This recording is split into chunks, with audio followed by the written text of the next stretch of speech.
What's going on, guys? This is Fish Room Vlog 6022.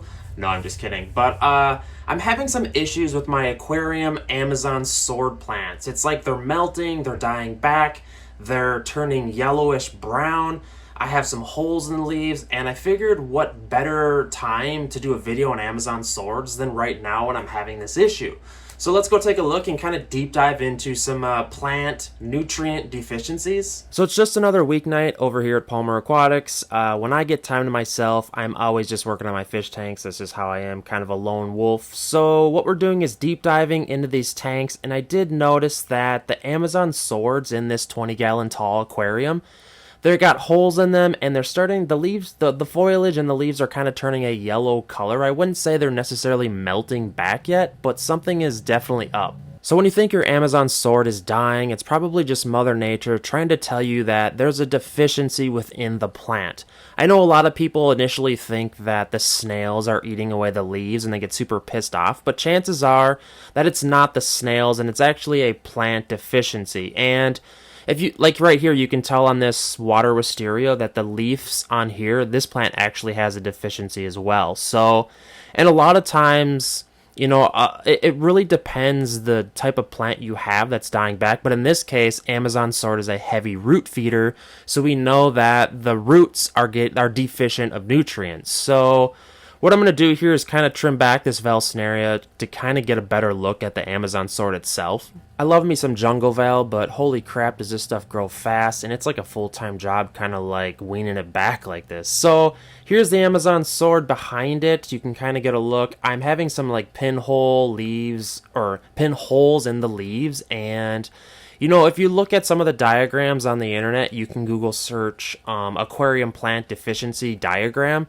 and it'll show you kind of like a rough ballpark of what your plant might be deficient of.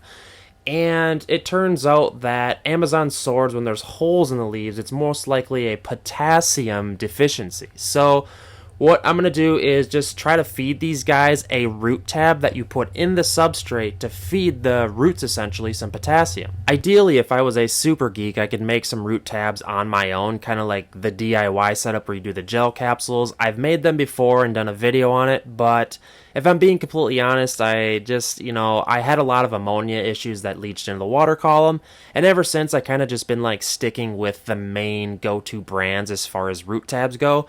And man, this Vallisneria is just thick in here. I'm just this stuff is that's the sucky thing with soil tanks, is that once you have plants that are rooted, there's no just yanking them up, because obviously you're gonna bring up all that dirt and it's a hot mess, trust me. So gotta get this sparkly clean.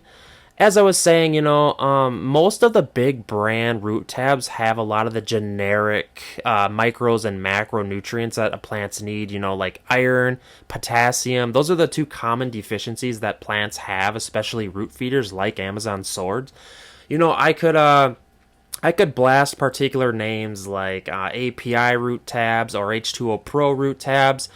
Everyone uses the Aquarium Co-op because they're the end-all be-all, but it's, if I'm being honest, they're all pretty much the same, and the analysis of them are just they're gonna be broken up into just super minute differences of the iron and potassium deficiencies that these plants need.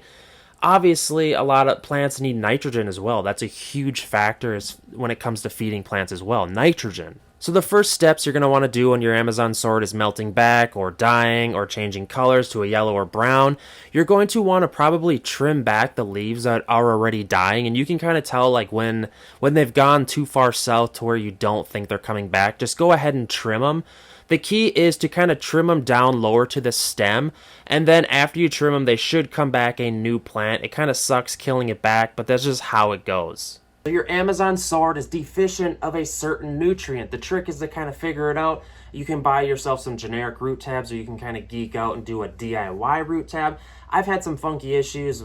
I probably will never make them again, if I'm being honest, because I feel like they have perfected it, and they're pretty darn cheap for what they are.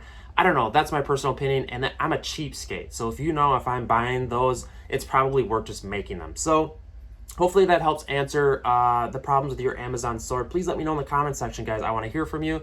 And like this video, subscribe to the channel. I'm trying to hit like 10,000 subscribers on this channel. I know might be crazy, but this is my journey and it is what it is. So let me know about your Amazon swords, guys, in the comment section. About, are they dying, melting, turning yellow, brown? I want to know.